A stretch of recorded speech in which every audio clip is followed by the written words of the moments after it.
늙어서도 자식 걱정이 끝이 없다더니 제가 딱 그 꼴이 되었군요.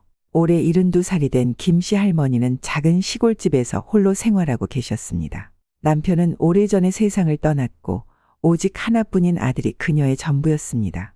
우리 아들 영수만 잘 되면 제 한 몸 힘든 게 뭐 대수겠어요. 김씨 할머니는 평생 허리 한번 제대로 펴지 못하고 아들을 키워오셨습니다. 젊은 시절엔 논밭에서 일하며 손이 부르트고 등은 구부정하게 굳어버렸습니다. 빗발이 치는 날도 땡볕이 자결하는 날도 그녀는 아들의 도시락을 싸고 학교까지 걸어가던 그 길을 잊지 못했습니다. 엄마, 나 학원비 좀. 엄마, 이번에도 장학금 못 받았어. 그럴 때마다 김씨 할머니는 먹을 걸 줄여가며 아들에게 돈을 쥐어주었습니다. 새 신발이 낡아 떨어질 때까지 참고 또 참았지만 아들에게는 단 한 번도 안 된다 라는 말을 하지 않았습니다. 하지만 그 소중한 아들이 결국 그녀의 가장 큰 걱정거리가 될 줄은 미처 몰랐습니다.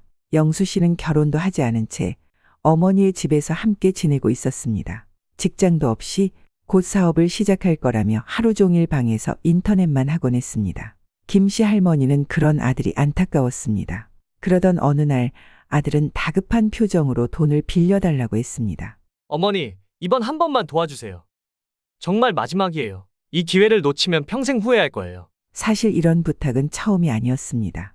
주식 투자, 가상화폐, 부동산 투자 등 여러 이유로 돈을 요청해 왔지만 결과는 언제나 실패였습니다. 너 나이가 몇인데 아직도 정신을 못 차리니? 엄마는 줄 돈이 이제 없어. 너도 그만 정신 좀 차리렴. 단호하게 거절하자 영수 씨의 표정이 싸늘하게 변했습니다.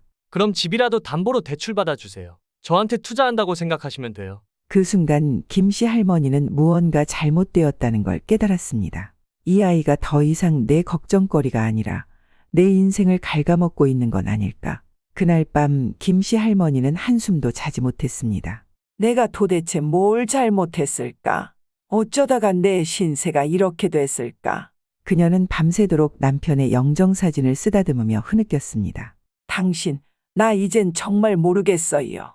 우리 아들, 어디서부터 잘못된 걸까요? 이전에도 이웃들이 걱정 어린 조언을 해준 적이 있었습니다.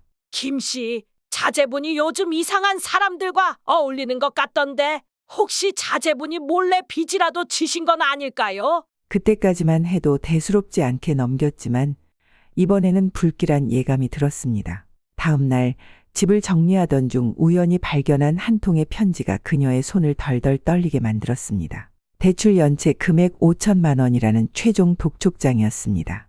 서류를 확인하니 채무자 이름이 김영수로 적혀 있었습니다. 믿고 싶지 않은 마음에 아들에게 다시 한번 물었습니다. 이게 뭐냐? 이 돈 다 어디다 썼니? 처음에는 잡아떼던 아들은 결국 모든 사실을 털어놓았습니다. 어머니, 저 사실 도박했어요.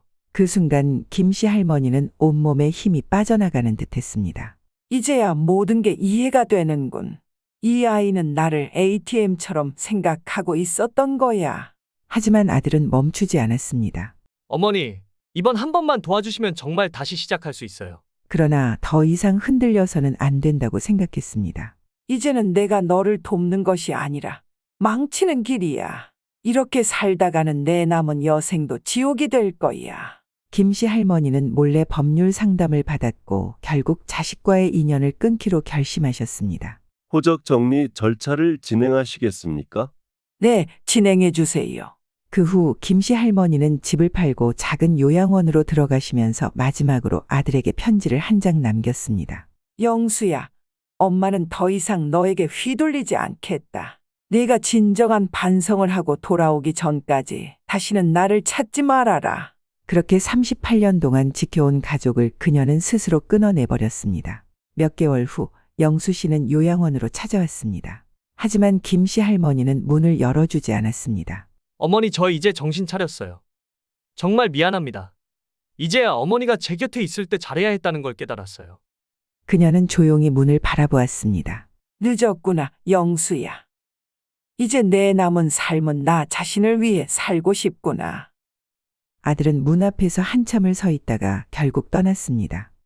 그제야 김씨 할머니는 처음으로 긴 한숨을 내쉬었고 그녀의 눈에서는 뜨거운 눈물이 흘러내렸습니다. 이번 사연은 우리에게 많은 것을 생각하게 합니다. 여러분이라면 이런 상황에서 어떤 선택을 하시겠습니까? 끝없는 사랑과 희생이 과연 옳은 것일까요? 아니면 단호한 결단이 필요할까요? 김씨 할머니의 선택은 가슴 아프지만 자신을 지키기 위한 마지막 용기였습니다. 이 사연이 우리에게 주는 가장 큰 교훈은 사랑에도 한계가 필요하다는 것입니다.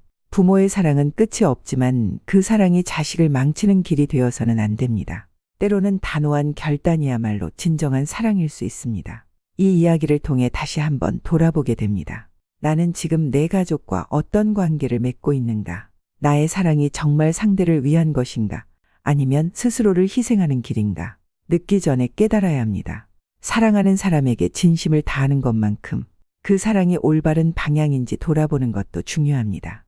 앞으로도 여러분의 노후 준비와 행복한 삶을 위해 유익한 정보와 따뜻한 이야기로 찾아오겠습니다. 오늘의 이야기가 여러분께 작은 힘이 되고 마음 한편에 긍정적인 씨앗을 심어드렸길 바랍니다. 구독과 좋아요도 정중하게 부탁드립니다. 늘 행복하고 충만한 하루하루가 펼쳐지기를 기원하며 다음에 더 좋은 이야기로 다시 찾아뵙겠습니다. 긴 시간 함께해 주셔서 감사드립니다.